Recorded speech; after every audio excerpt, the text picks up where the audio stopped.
How to change chat theme on WhatsApp business application.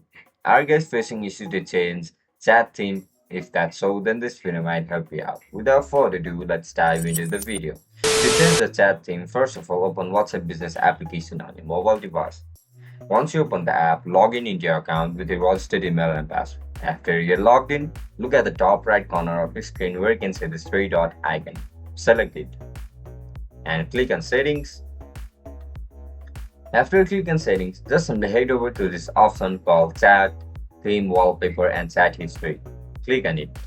After you enter this section, select first option called theme.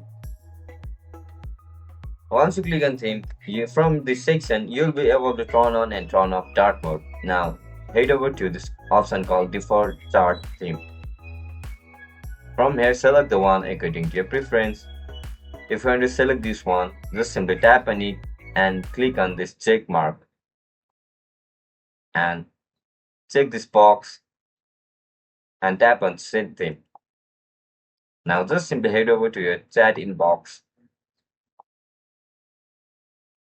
And that's it guys, that's how you're going to change your chat theme. If you guys found this video helpful, don't forget to like, share and subscribe to our channel. I'll catch you up in the next one. Bye bye.